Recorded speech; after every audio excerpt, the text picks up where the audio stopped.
Welcome everybody. We've got Dr. Steve Spear here talking with us today. He's going to be talking about wiring the winning organization. He's got a lot of good insights and stuff like that. He's got a business process software firm. He's also senior lecturer at MIT, and has some books out. So I will let him tell you more about his books and other things. Turn it over to Steve. And Steve, thank you so much for coming. Great to have you here today. Oh yeah, hey Mark, thanks so much very much for the invitation. Everybody, thanks for trusting us with your time. Hope we spend it well. Just quick background, I'll jump right into it. I've spent probably the better part of 30 years trying to answer the question, why is life not fair? And what I mean by this, and this is not a Dr. Phil thing, sitting in an armchair. I mean, there's a time and place for that. I'm not that guy, but it really gets back to this issue. Kind of the motivating question for me back in the late 1980s when I got to MIT as a graduate student. And the not fair was the existential threat Japanese industry was putting towards American manufacturing. And the reason I have the number 4 on here, yes, I am a fan of Fantastic Four, but aside from that, back in the late 80s, this guy, Mark Krafsick, he was John Krafsick, he was a graduate student at MIT at the time. And he asked the question, well, just how much better are these Japanese firms and the American counterparts at doing what they do? At the time, the world auto industry was the single biggest industry in the world. It was huge in terms of the presence it had in communities. So when folks like General Motors, Ford, and Chrysler started to suffer, those communities took a real hit also. And so John was curious as to what the differences are. So he did this study of all the final assembly plants in the world auto industry at the time. There were 186 at the time. And what John found is on any given day, 181 of them more or less had the same experience, which was no surprise. They were using the same core foundational science and technology, trying to meet the needs of the same market. They were subject to the same rules and regulations. And not surprisingly, whatever they put into their effort, they got more or less the same thing out, sort of one in, one out. But there were these plants that on any given day, half the people with half the resources were able to create twice the output, half in, twice out, hence the number 4. And of course, just the fact that there were these 5 who were so much better got the 181 to say, why are things not fair? Why is it I work seemingly harder and accomplish far less? Now, just to put it in some perspective, the number 4 is a gross underestimate of the advantages they had, because not only was their output, half in, twice out, but what came out was much better, much, much better in terms of initial quality, durability, reliability, agility in terms of switching amongst models, model years, etc. So 4 was a wild misunderestimate of their advantages. Now, in terms of why is the world not fair, had it been only the auto industry, people in other sectors could say, well, at least, my experience is everything is fair. But for the fact it wasn't in other sectors, and the fact is today, even today, a lot of people can ask the question, why are things not fair? So if you used to work at Nokia, or you worked at Nokia, or work at Nokia, you might say, hey, we were once leaders in things like portable phones, cell phones, smartphones, and we're getting our butts kicked. Now it's Apple and Samsung, to a large extent, setting the standards for the industry. If you worked at Yahoo back in the day, you're probably sitting around saying, hey, it's not fair. We started same time, same place as Google, and we're getting crushed. We're sort of an afterthought in that market space too. So that's certainly a fair thing to say. Why are things not fair? Now, the encouraging part about this is that there are many others over the years who said, life sure doesn't seem fair to me, but they've changed their fortunes. And the before and after case. And so these are a number of different examples, be it healthcare, new product development at jet engine maker Pratt & Whitney, at Alcoa, which has some really wild, high risk, high hazard industrial processes, or Intel back in the day, where folks made profound changes in their ability to say, yeah, life may not be fair, but hey, guess what, sucker? I'm on the better side of that coin. So just as an example, an Intel facility making microprocessors cut from 60 days down to 20 throughput time. Another business with inside Intel took what they were doing, which was solid state drives, and went from, as an afterthought, to The customers who built up data centers went from an afterthought to number one in their sector.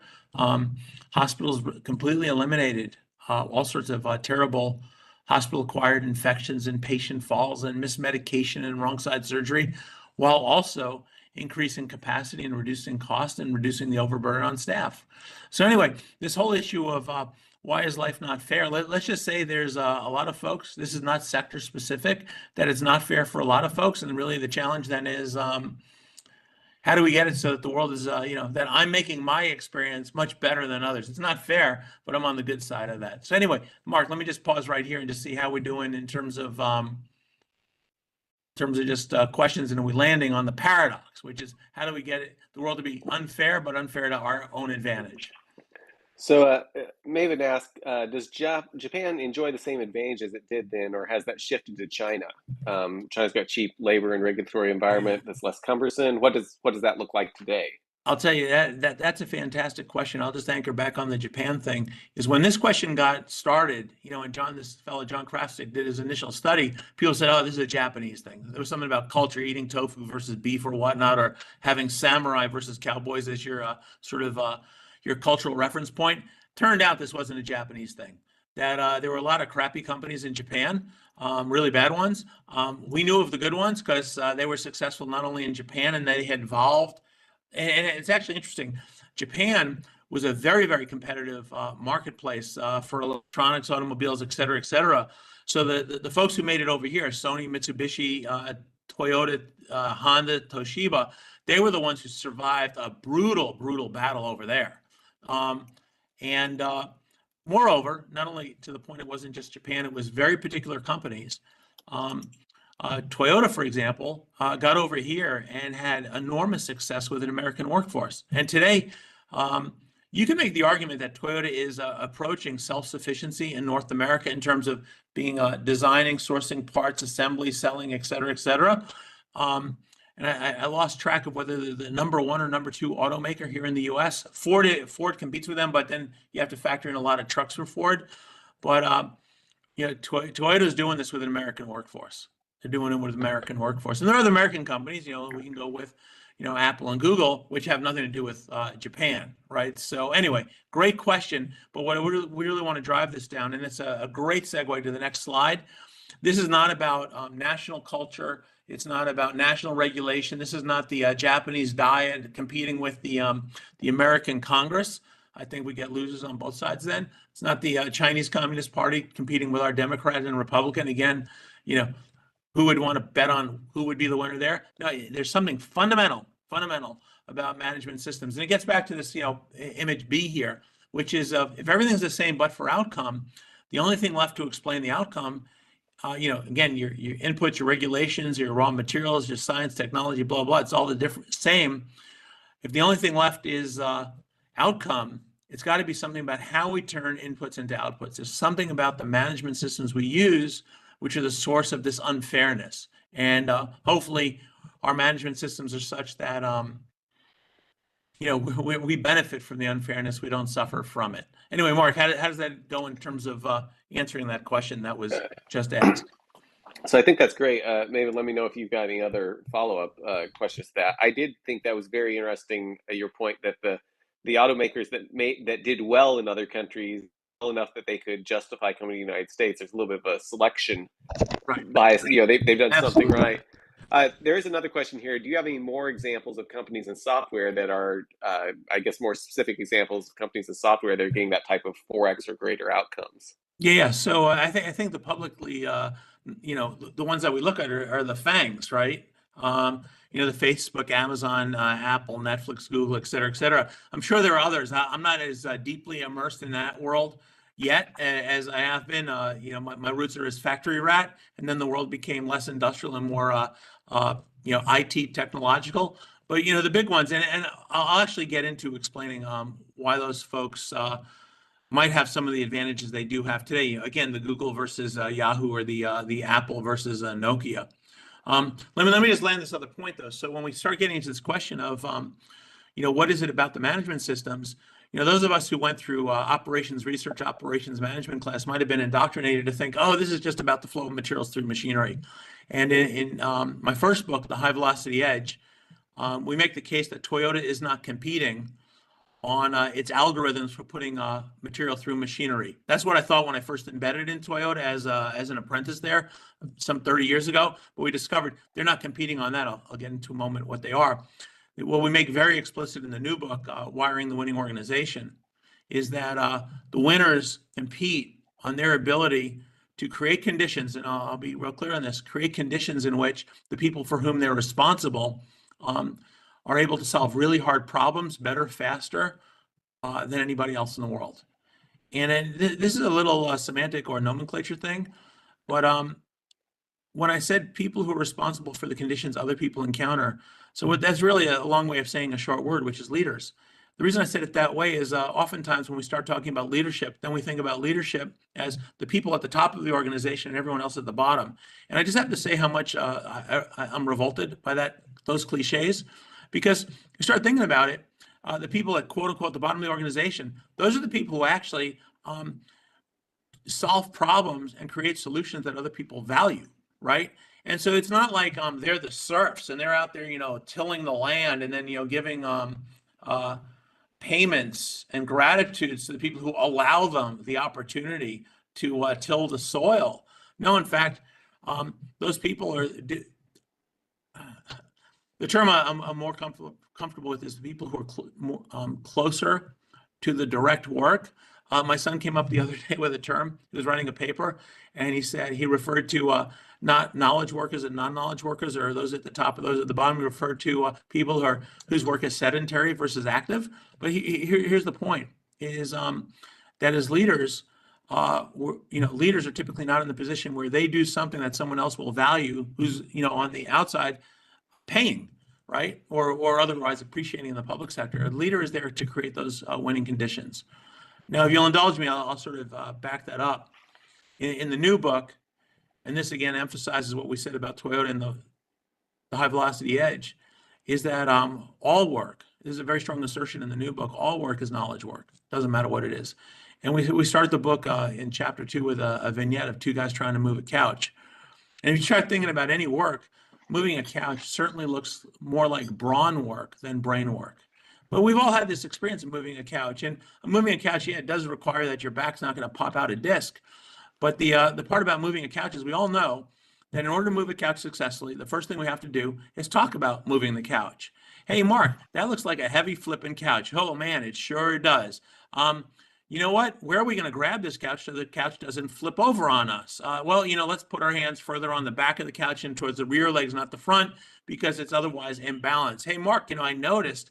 How about the arms on your side? Are those things going to take the load, or we have to grab lower on the couch? Ooh, whoa, you're right. How about lower on the couch? This fabric, does it look like we can grab the fabric, or will it tear? No, I think we're okay on the fabric. Hey, Steve, I noticed behind you there's a doorway. We should probably check out that doorway and see if the couch will go straight through, or if we have to flip it on the side and stand it on its end or whatever else. And then when we get to the door, we say, oh, crap, there's stairs there. Mark, do you want to go first or do you want to go second? And regardless, who's setting the pace up and down the stairs? Anyway, I'm not going to go through all the packing, unpacking we've all done in earlier days in our lives, but you realize that the couch appears to be a brawn problem, but until we do the brain work, we're going to fail and stub our toes and pinch our fingers and tear the couch. Anyway, the reason we bring up this argument about moving couches as primarily problem solving first and then the heavy lifting after is like if moving a couch is really about solving problems, then how about all the real work we do in society of designing and building and testing and delivering and da-da-da-da-da. Think about how much all the problem solving that has to occur there has to be if moving a simple couch is a brain problem as much as it is, or even more so than it is a brawn problem. Anyway, Mark, how are we doing so far? Looking good. Let's see. We got one other question's come up here. Yeah, please. Somebody's saying, in your experience, what's the most common misconception leaders have about what creates a winning organizations? And how do you see that misconception impacting the way organizations design their systems, processes, and cultures? Oh, isn't that a fantastic question? So I'll tell you, in the back of the book, all right, so I have a long MIT affiliation. So in the back of the book, we don't say it, but we actually blame Harvard Business School for the problem in management today. We don't put it there. I hope to sell a cut. And if there's anyone with a Harvard Business School affiliation on the line, hey, buy the book just to see the insult. But no. Here's what I mean by this: is that we teach a lot of management is transactional. Um, that we think, and the reason I make this case about Harvard is that they claim pioneering in the case study method, which is a fair claim, and it's a useful way to teach. It's not the only way to teach, but the the case method encourages a transactional mode of thinking, because you get a case and Mark hands Steve a case and he says, hey, it's Monday, or it's Tuesday. It's Tuesday. Tomorrow we're going to discuss this case, Wednesday. In the case, there's a lot of data. So what you want to do is read the case, understand the situation, look at the data, analyze the data, and come back with an answer as to what the protagonist should do in that particular case. All right, all well and good, except for the fact, right? It assumes that we know who the protagonist is. We know the problem that the protagonist is facing. We know that the data in the case is adequate for us answering, and we have the analytics for the data to come up with an answer to the problem. But you all well know, most of the time when we have a problem is because we have a situation where we have so little understanding over the situation, we didn't even bother gathering data or the right data anyway. And God only knows we have no analytics, sort of mental models to think through how to handle the situation. Actually, the way to handle the situation and solve the problem is actually, and now I'm quoting Steve Blank, who's sort of the dean of the Lean Startup School. You got to get into the problem space and understand the problem space and understand the problem and get empathetic understanding of the problem holder before you even think of moving your way towards generating a solution.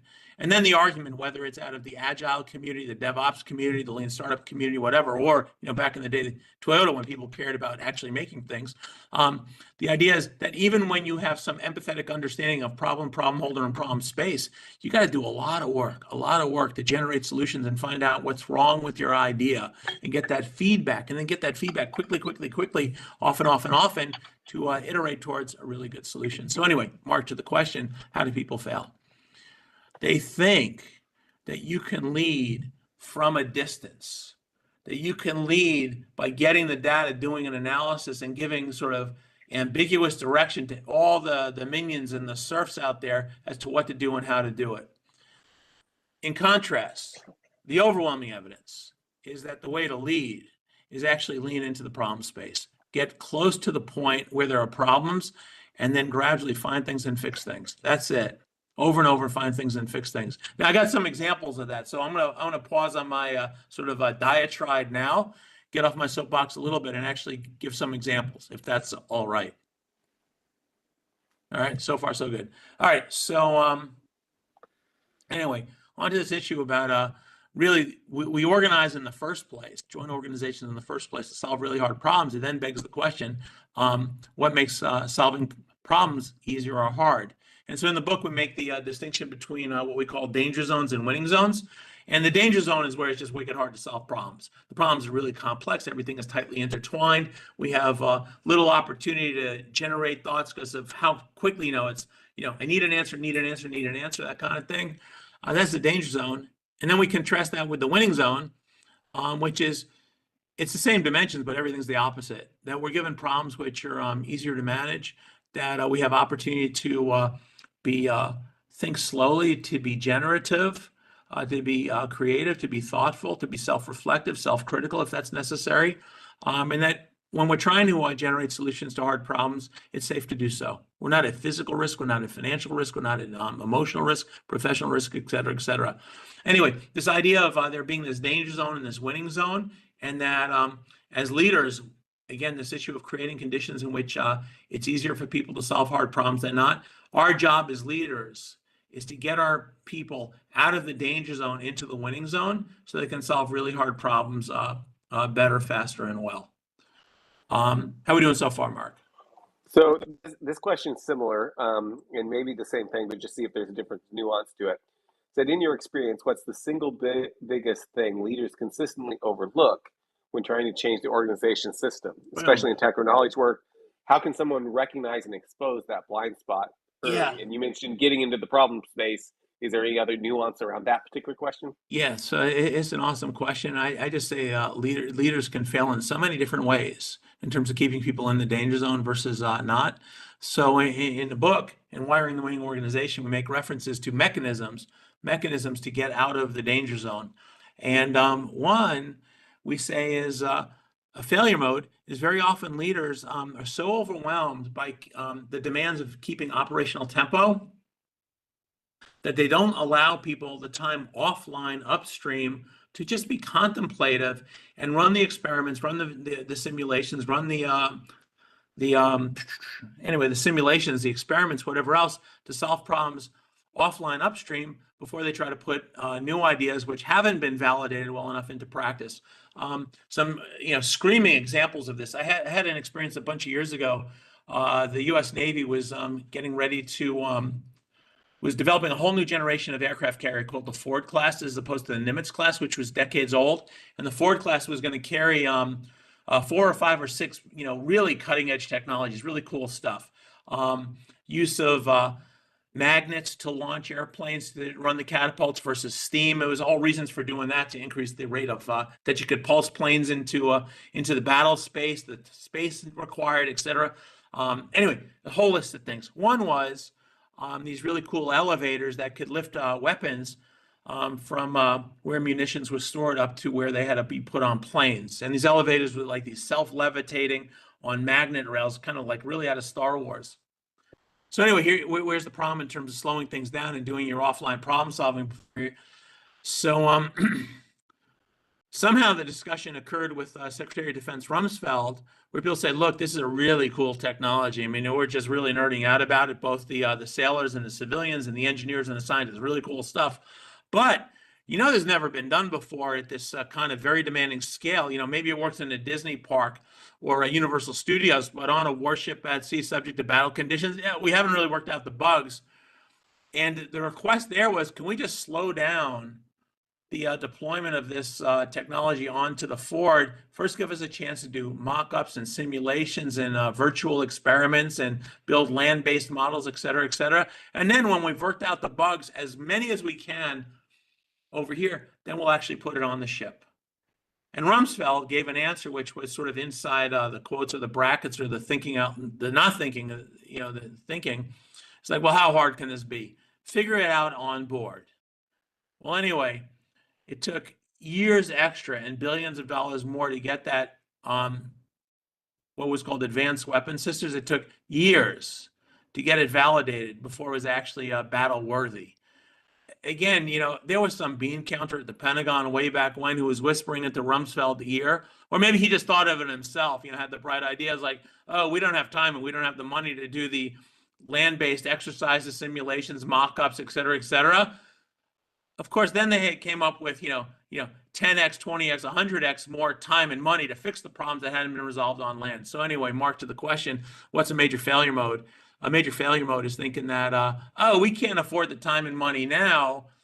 But of course, what's implied in that is, gosh, we're going to have to find a whole lot more time and a whole lot more money later because we didn't want to, it's penny wise, pound foolish. So that's one failure mode. We call that slowification. Slowification. There's another issue here, which is we try to tackle the whole problem all at once. And we make the argument in the book that there's countless examples where the leaders figured out how to take really big problems and break them into small problems. And because the problems are small, and I'll talk about the mechanism, how you do that, that was much easier to solve lots of little problems than solve the big problem all at once. And I'll give an example of this. And then the last thing is just and this is where managers fail a lot, like all the time, is that we talk about this mechanism called amplification. And this is a quote of a dude I have a lot of respect with, which is to make little problems obvious before they have an opportunity to become big ones. And you start thinking about how often it happens in organizations where when those, and this is now I'm using the term very sarcastically, those at the bottom of the organization, they have to report up to the leaders.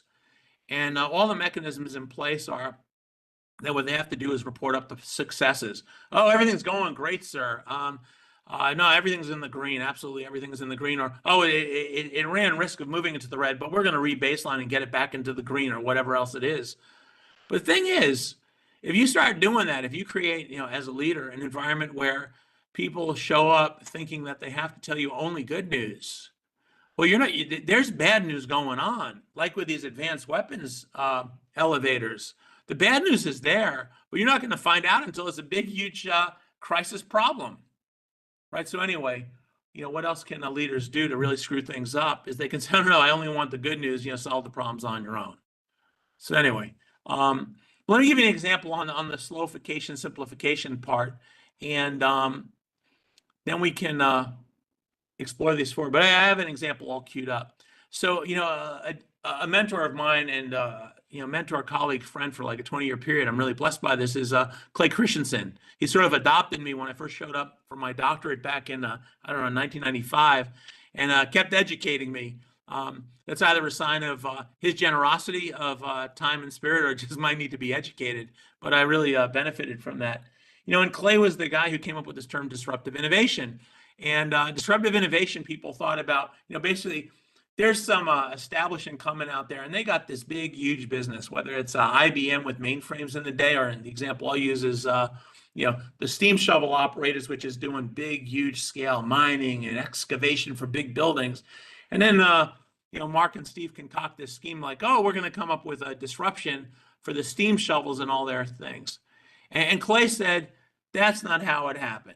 Yes, the steam shovels, which were there for excavation and mining, they did get disrupted, but it wasn't, Mark and Steve sitting around and saying, oh, we're going to disrupt them. It was more like this. And this is a simplification example.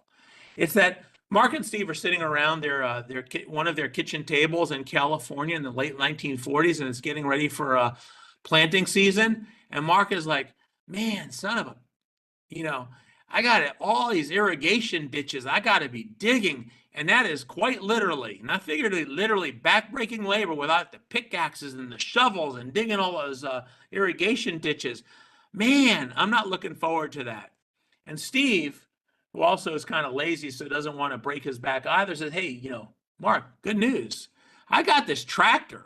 You start thinking about backbreaking. Backbreaking is all about, our BTUs or horsepower that our backs are not capable of doing, but the tractor seems to have a whole lot of horsepower on it. That's pretty good for plowing and that kind of thing. I wonder if and then, another guy walks in and says, hey, you know what, guys?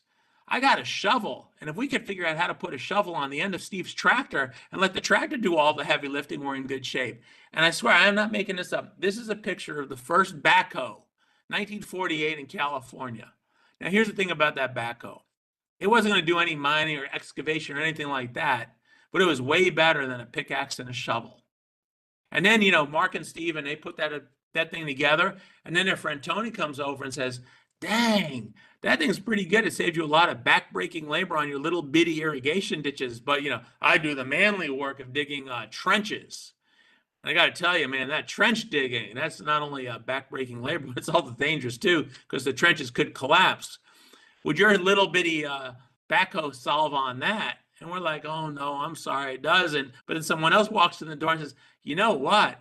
I bet we could figure out a way to put a couple of more engines on that tractor and enhance and stabilize the frame for it and put on bigger I-beams and whatnot. And I bet we could get into a trench. And they do. They come up with a trench. And, he's like, this is great. Better than pickaxes and shovels on these trenches. What's the point of Clay Christensen? No one started out trying to disrupt the commercial grade steam shovels for excavation and mining. People were competing with pickaxes and shovels. They were competing with zero, and they came up. The first solution was 0+. And then when someone said 0+, ooh, that's pretty good. It's much better than 0. Someone said, you know what? I can throw another plus on the 0+ and get to 0++. And it was this iteration, this incremental iteration. Anyway, I bring that up because it's an example of staying out of the danger zone. If you were sitting there one day and trying to figure out how you do a commercial grade backhoe, there's no way you figure that out. The technology didn't exist. The engineering didn't exist. There was no experience. There's no knowledge base. But how to put a little shovel on the back of a tractor, right? That was a small step. Anyway, as far as that goes, and thanks for the hearts and hugs on the example. In the new book, the wiring book, we say this is how NASA got to the moon and back safely within the decade that President Kennedy gave them. There, and Neil Armstrong, and I'm not going to go into the whole example now unless people really want to geek out on it. But, you know, President, Neil Armstrong lands on the moon July 1969, and he says, "Oh, small step for man, giant leap for mankind." And while poetic, and it was also quite literal, because as we build out in the case study in the book, there never was a giant leap. There was these gajillion small steps. And I'll give you the beginning and the end. So the very first small step was Alan Shepard's flight, first U.S. astronaut into outer space. He sat on top of a Redstone rocket. Well, the Army had been working on that damn Redstone rocket for years. That thing was pretty well locked in. And he climbed into a capsule, which had to provide adequate communication and life support for all of 15 minutes, right? And they had run monkeys and dogs up on that thing first, right? So, as they say in the movie The Right Stuff, when the test pilots are ridiculing the astronauts, saying, "Oh, he's just riding on the top of a giant candle. What's the difference between him and a monkey?" And then the response comes back. Chuck Yeager says, "Yeah, but he knows it's a giant candle that might explode on him." But what's the point about Alan Shepard is that what he did was an incremental step up on what was already known. And that increment set the stage for Gus Grissom on the second flight and John Glenn on the first orbital flight. It was taking building on what was already known, adding a little bit of novelty, validating on that, and then having a bigger pile of known to add a little more validity, add a little more bit of novelty, which then had to be validated. Anyway, long and short, the slowification piece we talked about, and why, heaven knows why Donald Rumsfeld didn't allow the engineers and the contractors to slowify before going on to the Ford, and then having paid a huge price because of that omission. And then the simplification, which is break big things into little problems and just take that very first step, solve the first problem you can see. And when you get a solution, you say, "Holy cow, I can see another problem now. Let me solve that and that and that and that and that." Anyway, Mark, how are we doing so far? So I love your example on the backhoe thing. I had not seen that before. That's great. The space stuff I think is pretty interesting. We had a talk here a while back looking at the JPL Ranger missions, and it was interesting because the first thing they were trying to do was, I mean, they wanted to get video of the moon, but their first goal was, can we hit the moon? Like, let's All let's right. see if we can crash something into the moon, and that would be success. And turned out it was harder than they thought, but they learned from it. But okay, well, Exactly. anyway, that love those examples. Here, so we got a bunch of questions here, or Yeah, several fire questions away. here. Why is it so hard for people to recognize the value of a new approach until they actually see them in action? And how can leaders make how can leaders make the possible more visible? Yeah, great question. So, a little bit of digression here, but awesome question. So, I think it gets back to the slowification thing. So, where the term slowification came up in our writing, it was direct reference and appreciation for Daniel Kahneman, the late Nobel laureate who wrote about behavioral economics. And he wrote this book, kind of a dense book called Thinking Fast and Slow. Um, if you want to read, it's funny, that took a summer to read. If you want a quick glimpse on the essence of that book, read Michael Lewis's version. You can read it on an afternoon. One takes the whole summer to read, and the other takes a summer afternoon. But Michael Lewis wrote a book called The Undoing Project, which is also about Kahneman and his long-term colleague and thinking partner, Amos Tversky. Anyway, Kahneman talks about thinking fast and slow, and how thinking is hard work. It burns a whole lot of energy. It really does. It's not an efficient thing to do. And so what happens is we have experiences which at first they're very, very hard for us to manage, but then we gain some mastery over them, and then we start building heuristics. And the heuristics are very efficient ways of thinking because it becomes almost like stimuli response. Oh, I see a red light, I better stop driving. I see a yellow light, I better slow down. Well, that's in the Midwest. Here in Boston, it's like, I see a yellow light, I better step on the gas before it turns red. But anyway, heuristics are a very low energy way to get to an answer. The problem with heuristics is that when we're in a new situation, they don't work so well, but they're still comfortable. So we keep coming back to them. And this was a point about disruptive innovation with Christensen. He said, well, why is it the incumbents, the sustainers get disrupted, because very often, and this is one of the examples he has, is that they already possess the core technology that then became the foundation for their own disruption. He said, well, why didn't they disrupt themselves and just take both the benefits of being the sustainer and the disruptor? Why they keep getting disrupted? And the answer was that they established business models. And this had nothing to do with the technology. Business models is all about, to whom are we delivering value? How will they appreciate the value? How will they reward us for the value? How do we get our work done? Boom, boom. It's all the routines and the processes and the procedures inside the organization that are used to generate value. And those suckers, they become pretty solidly hardwired. Now, Christensen's advice on this, he said, look, if you think you're at risk of being disrupted, and basically as an aside, he was saying you're all at risk of being disrupted because someone else is out there looking for an opportunity that is outside your purview.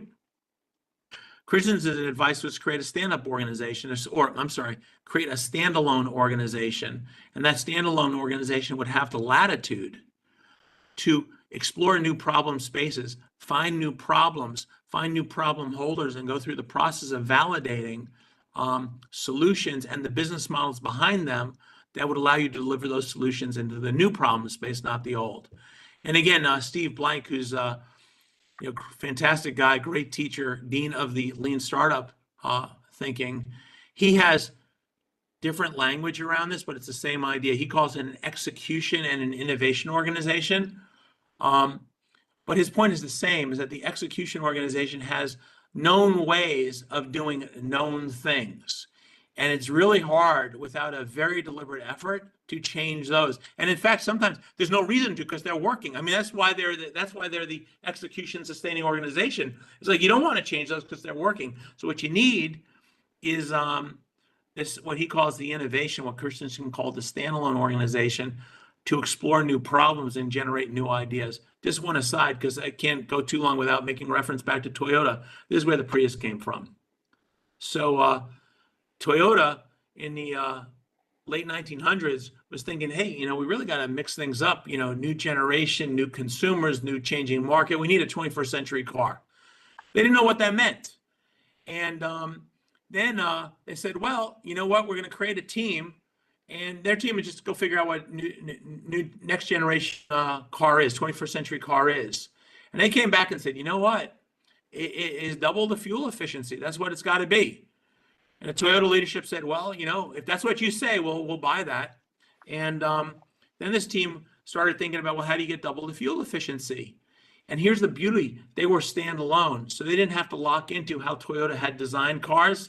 So when they're trying to think about this and they say, oh, well, there's something here about hybrid, and they can say, well, regenerative braking. Well, how do you do that? You need electric motors. We don't make those. Well, let's go find an electric motor expert who's never sold into our industry. And how could they do that? Because they weren't subscribing. They weren't forced to subscribe to the existing business models. Anyway, long and short, it's a matter of creating this protected space so that new ideas can flourish, not squashed by what's, and again, this is the key part, not squashed by what's a currently successful legacy system. One last thing on singing praise to Toyota, because they're like uniquely capable of doing this such thing. So Akio Toyoda ran Toyota quite successfully for a long period. And if those of you remember, he was the guy who was saying, oh, this electric vehicle thing, what's that? I don't believe in it. And a couple of years ago, Akio Toyoda said, you know what? I'm stepping down and handing the reins to a new guy. And he was so explicit why. It wasn't like, oh, I've gotten old enough and I've had this opportunity, this honor to be steward for Toyota, and now it's time. He said, you know what? I just don't get this electric vehicle thing. He said, it seems people are interested in this thing. I can't see the point. He said, I am the wrong guy. I am the wrong guy. So he handed the reins to a dude 10 years his junior and said, look, I can't figure this out. There's no way I'm going to figure this out. But maybe this guy, and it's sort of the equivalent of creating a protected space to solve new problems. Maybe this guy can figure it out, but I certainly can't. So anyway, Mark, is a fantastic problem. So why is it so hard? Because we create our hardwired processes and routines, and the reason we stick to them is because they're working. And until we create a place where we're allowed to do something different, we're not going to come up with something new in addition to what's already working. Let me pause there. And that's great. I like the going back to steam shovel example. I guess my takeaway from what you just said was the people making the steam shovels weren't hanging out with the people digging ditches by hand. That wasn't Bingo. their market, wasn't their business model or anything.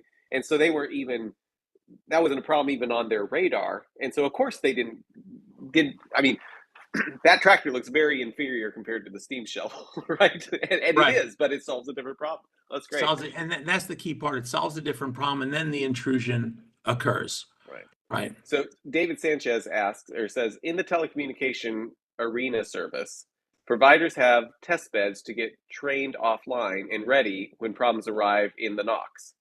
But still the danger zone, we got situations our engineers have not faced before. How do you deal with it when you have lots of pressure and resources are scarce? Yeah. So it's a fantastic question. So I guess the challenge here to leadership is to recognize that what their gut says is an overinvestment in the offline upstream problem solving. While it may feel, wasteful, the more you do, the less chance that you're blindsided by the problem you haven't thought of before. And there are a lot of examples of organizations which did this exceptionally well. So in the book, we make reference to the U.S. Navy winning the Battle of Midway, June 4th, 1942. So we're coming up to the anniversary of that, in a week or two. And the deal is, the U.S. shouldn't have won that battle. They showed up with fewer ships and fewer sailors, fewer planes, and fewer pilots. Now they did get a jump because some cryptographer got an angle on the Japanese code and dropped a message into the communication that made the Japanese think the U.S. wasn't really keeping an eye on Midway when they were, and made them think that the U.S. wasn't aware that they were coming to Midway when the U.S. really was. I'm not going to diminish that, but there's another point here, is that back early in the 19th century, former Secretary of the Navy and then President Teddy Roosevelt said, really becoming an oceanic power here, and not just across the Atlantic to Europe, the Pacific, we really haven't even begun to explore the opportunities there. And he said, if we start trying to be a naval presence in the Pacific, not only will the Japanese get pissed off, but this is actually true. When they first came up with this, they said the British might be really pissed off about us intruding over there. And it was only 150 years prior where we got into a fight with the British. So again, for Teddy Roosevelt, this might be more relevant than to us here in 2025. But anyway, he says, well, how do we, as a Navy, how do we exert our political will, our national interests in the Pacific? And the answer came back, Mr. President, no idea. We got no idea. And he said, well, go figure it out. Now, Mark, this is where you get this bifurcation between those who think that leadership is about sitting in a closeted room and deliberating away versus what we call in the book a discovery approach, discovery leadership. So what ends up happening based on Roosevelt's challenge is teams go off at the Naval War College, and all they do is generate scenarios. What do you do in this case? What do you do in that case? What might the Japanese do? What might the British do? And they start running war games. And there was hundreds and hundreds of war games that came out of that effort of, well, hey, Mark, how do you express political will in the Pacific? And he says, don't know. Oh, well, let's try this. Let's try this. And there was hundreds of war games that were run at the War College. Now, occasionally, some of those war games led to great conclusions. Other times they left open other questions. And so in the 1920s through the 1930s up to 1940, you can see why this stopped in 1941, the U.S. Navy ran what was called fleet problems. Now at first, and I just want to explain what a fleet problem is, it was sending sailors and ships and pilots, planes out to sea to do stuff, but it wasn't exercises. See, an exercise implies that Mark has made a plan, and it's on the rest of us to go out and do the exercise and get graded on how well what we did subscribe to the plan that Mark had written. And that wasn't it at all. The fleet problems were exactly that, which was, you know what? If we have to move resources between the Atlantic and Pacific, how do we protect the Panama Canal? Don't know. All right, here's the first fleet problem. You guys, you go attack the Panama Canal, you know, and you folks, you go defend it and tell us what happened. And then something else. Hey, you know, if we're going to be doing this out at sea, you know, there's a lot of islands. How do we get troops ashore on islands?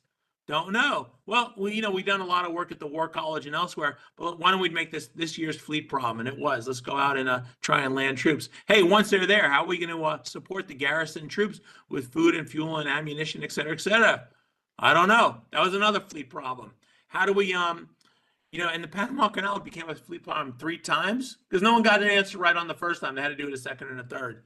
But anyway, what's the point here is that the organizations which really succeed time in, time out, over time is not because they're so good at thinking on their feet. Again, this gets back to Kahneman's fast thinking, slow thinking. We're not good at thinking on our feet. That's danger zone problem, right? Trying to think on our feet. Is that they've built up such a portfolio of well-rehearsed plays in the slow thinking phase by running these scenarios, running these virtualizations, running these problems, you know, and you know, to the point about the and I'll bring this up one more example, that when things go bad, they're ready for it. Now, anyway, bringing it up to contemporary. So there's a term we use in the book about Netflix, and I think it was Netflix. They had something called Chaos Monkey, which is Mark goes around during the day and he just flips a switch off. And it's all right, go ahead and react to that switch being flipped off. And it's like people is like, how did that switch get turned off? And so it must be the Chaos Monkey flipping switches on us. What was the point about that? Is that at that moment, flipping that switch wouldn't be a crisis, but it was to give people an opportunity to practice how to respond to such situations. So when it actually occurred, it wasn't that kind of fast, adrenaline-rich, fast thinking. They said, oh, shit, we figured this thing out before. We got that all worked out. Also in the book, we make reference to Google.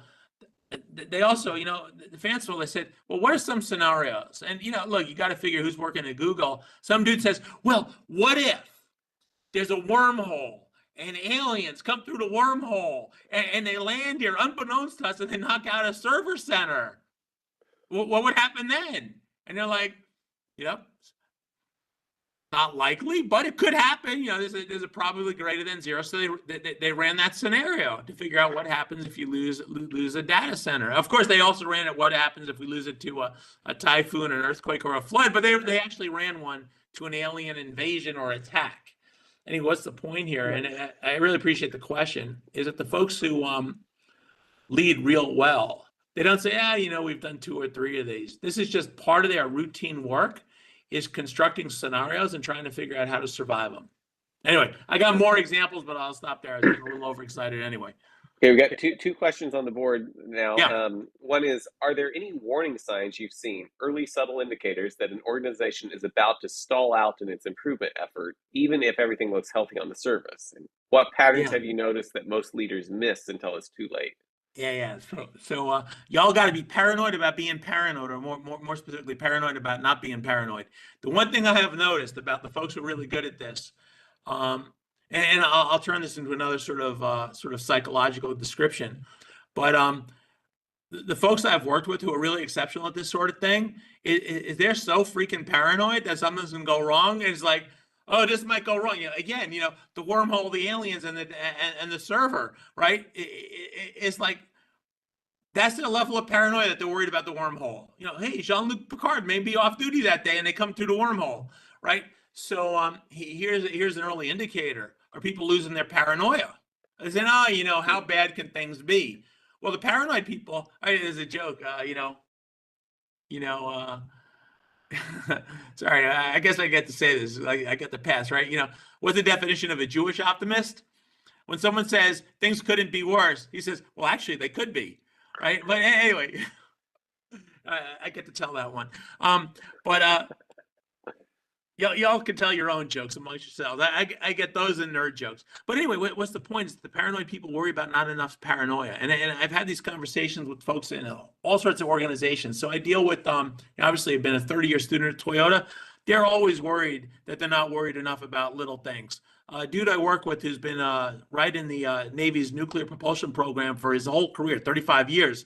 And to put something in context, All right, Navy's nuclear propulsion program is responsible for the placement of atomic reactors on board warships, which are driven around by young men and women ages 18 to 22. Now, bear in mind, as a society, we decided we can't trust that age group with a keg, right? And they're trusting them with a reactor on a warship. Okay, so anyway, since the Navy went nuclear in 1955, their record on running reactors so no one gets hurt and no damage is done to the environment is perfect. It's never happened. Now, anyway, my colleague, this fellow Troy, he's paranoid all the time that he and his colleagues are not seeing problems at a small enough scale early enough to solve them before they become horrible problems. Anyway, Mark, as a leading indicator, is your crew paranoid about losing their paranoia? But with that, is there a happiness about finding and fixing little problems? Is there a happiness around it? And another failure mode you see all the time is, I don't have time. That's not of interest. It's not worth the effort. Who wants to worry about such things? And here's what happens when you couple the loss of paranoia with the loss of interest in solving little things so they don't become big ones. You start trying to manage from a distance. It's like, give me the report. What do I really need to know? Call me up on this thing. And those folks who lose their paranoia and lose their sort of happy joy about solving little problems so they don't become big, they remove themselves from the point at which work is done. They remove themselves from the problem space where problems are actually experienced. And so they give themselves, the loss of the paranoia is the loss of the amplification, and the loss of the interest in getting into the problem space is a further diminishment of the amplification, and they kind of become blind to the environment until the environment itself clobbers them. So those are pretty darn good ways to lose. Yeah, let me pause there. Question from Mavin. Human nature, we resist change, but the only thing certain to change is change itself. How do we have management accept the inevitability of change that moves from execution to innovation? Yeah, so what's beautiful about this is everyone's blaming leadership on this. It's human nature, but it's leadership that's got the bad part of human nature. But there's some truth to that. I'm just calling it out, right? All these questions is like, well, what stops leaders from doing the right thing? So here's the thing I'll offer is that you think about everybody you work with, everybody. There's all something that they take pride in, and if they're fortunate, it's something that they do at work, and the reason that's fortunate is because you're at work a lot of hours of your life, you're at work. So you should take pride in what you do there. And if it's not at work or it's in addition to work, there's a person who's just really proud about how he or she is coaching the little kids at Little League, or the person who's just really phenomenally happy with what they create in the kitchen, or entertaining, or the stuff they're selling on Etsy or whatever else. I got a buddy down the block. He's a dentist. And every time I walk by, he's in his garage. He's created a wood shop for himself, and he's building this thing and that thing with found wood and recycled wood, because he's really excited about that. So I would offer that part of human nature is that we're willing to try new things if we're in the winning zone when we do that. That it's safe to do so physically, emotionally, societally, socially, safe to just go off and try new things. We're not going to bankrupt the family. We're not going to be made fun of. And if the thing we're trying, that when we try it at the most rudimentary, fundamental, basic level, and that's okay. And that as we try to get it down, we can learn it bit by bit, bit by bit. That's the simplification, by incrementalizing things. So here's the thing. Human nature actually likes to do new things if there's reward to it. The problem with human nature is if there's no reward, or even worse, there's penalty to the new things, well, then, we're not morons. We steer away from that, because who the hell wants to spend a lot of time and effort and, net zero on that? That's not a good return on investment, and certainly not, I'll tell you a story on this. So, one of the big deals, and again, back to Toyota, because they have led a hyper-competitive industry for like 60 years. Guy I got to know and learn from, a guy named Gary Convis, who's running their joint venture. It was a terrible, terrible plant. It was when it was run by General Motors. And we write about this in the High Velocity Edge. Absenteeism, defects, productivity, everything sucked. The only thing they were good at is grievances by the union against management. Anyway, about a year and a half after opening up as a joint venture, Toyota in charge, became the best plant in the country, went from worst to first. Anyway, they're having a family thing. I don't know if it's barbecue or pizza. But anyway, a lady comes over to Gary Convis and says, "Hey, you Gary Convis, the plant manager?" "Yes, I am." She says, "I got a question for you." "What's the question?" "What'd you do with my husband?" And Gary's like, "What do you mean, what'd you do? I do with your husband?" She says, "Well, I haven't seen the guy for 6 months." And Gary's thinking to himself, one, you haven't seen him for 6 months. Why are you at this family thing? But the other is, why are you asking me and not the cops? And she says, no. Here's the thing. Last 6 months has been the most unusual thing. Guy comes in the door every day at the end of the shift. He looks exactly like my husband, exactly like him. But when this guy comes in, what a change. My husband, he'd come home from work, he'd be beaten, he'd be deflated, he'd just plop down in his chair, he'd turn on the TV, no conversation. He'd demand I give him a 6-pack of beer, and he might fall asleep in the chair before getting up the next morning and shuffling out the door to work. So Gary said, she said, but the new guy's fantastic. That guy comes home. He says, "Hey, honey, I'm home. How was your day? Ooh, what are you cooking for dinner? It smells so delicious. By the way, I stopped for flowers for no reason other than to bring you flowers to get home. Hey, I'll tell you what, let me help you set the table and do the dishes so we can go for a walk later." So Gary Convis is still looking at her and saying, I still don't understand. What do you want me to do? She says, "Oh, nothing. You keep the old guy. I like the new guy." Anyway, why do I bring that up? The human nature there in the first case was perfectly understandable, which the guy was in a very depressing, deflating, oppressive work environment. And so he acted exactly like all of us would act in such an oppressive situation. But when the management changed and started rewarding the amplification of little problems and the encouragement of people to swarm on those problems and help solve them, and with the promise that even if you had a problem today, tomorrow would be better, well, the guy's human nature expressed itself exactly like we would expect. He was in an environment not of pessimism. And I want to be clear, paranoia and pessimism are not necessarily correlated. You can be very paranoid and consequently optimistic, because if you're paranoid that you're going to have problems, you can also be optimistic that you're going to solve them. So anyway, the human nature thing is a great question. And I would just say that let's not think that human nature is single track. We change the conditions in which people are operating, we change their behavior. And then it gets back to that original slide. What is the role of leader? The job of a leader is to change the conditions in which people find themselves each and every day trying to solve hard problems. You create conditions which are repressive, people will you create conditions that are oppressive and people will behave in a totally predictable way. You create conditions which are not oppressive, get them out of the danger zone and the winning zone, people will also behave in a totally predictable way. And I guess that becomes a choice for leaders. If you're going to be predicting, if you have such a guarantee, like a causal Newtonian guarantee on how people will behave, why would you behave to create an oppressive condition when you can behave equally and create this more permissive conditions? Well, hey, Steve, this has been great. We've got like just about a minute left. What if somebody's like, "Hey, I want to know more. How can I get more Steve?" Where should they go? Yeah. Oh yeah, no, stamps. I ship anywhere, Call now, you get 2 for 1. No.